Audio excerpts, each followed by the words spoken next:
I'd like to call at this time Jason Lydon to the stand. Jason. Good morning, beloveds. My name is Reverend Jason Lydon. I am part of the Unitarian Universalist prison ministry of Illinois. It is a blessing to be with you all this morning, and it is infuriating that we have to be here. This is an obvious plan that the Pritzker administration should already have adopted. And so it is frustrating that we must continue to gather and advocate for this. We must meet with this coalition. I come from a faith tradition that rejects the idea of punishment after death, but so too are we committed to abolishing all the hells that exist right here on earth right now. What is happening at Logan is hell. And it is our responsibility to make sure that that stops happening. And so when we are thinking about what's happening with this transfer process, one of the pieces that I'm most concerned about is this practice of sexual violence that is central to the ways that prisons operate. The ways that these individuals incarcerated at Logan will be treated, there is too much possibility for greater sexual harm to happen.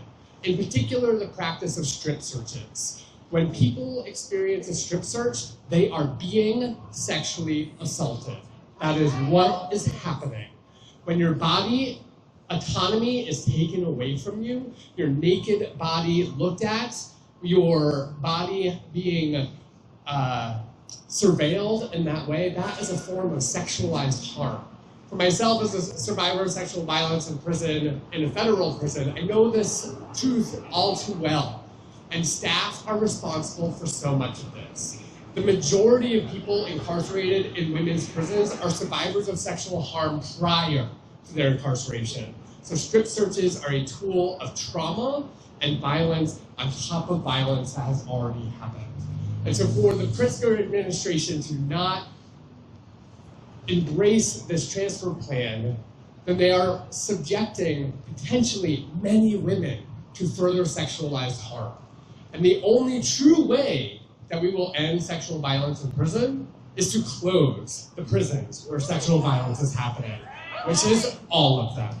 And so I'm grateful to be here with you all. This is a season of hope and possibility across religious traditions. And I know that the Pritzker administration can and must come forward and embrace this plan. Thank you all so much.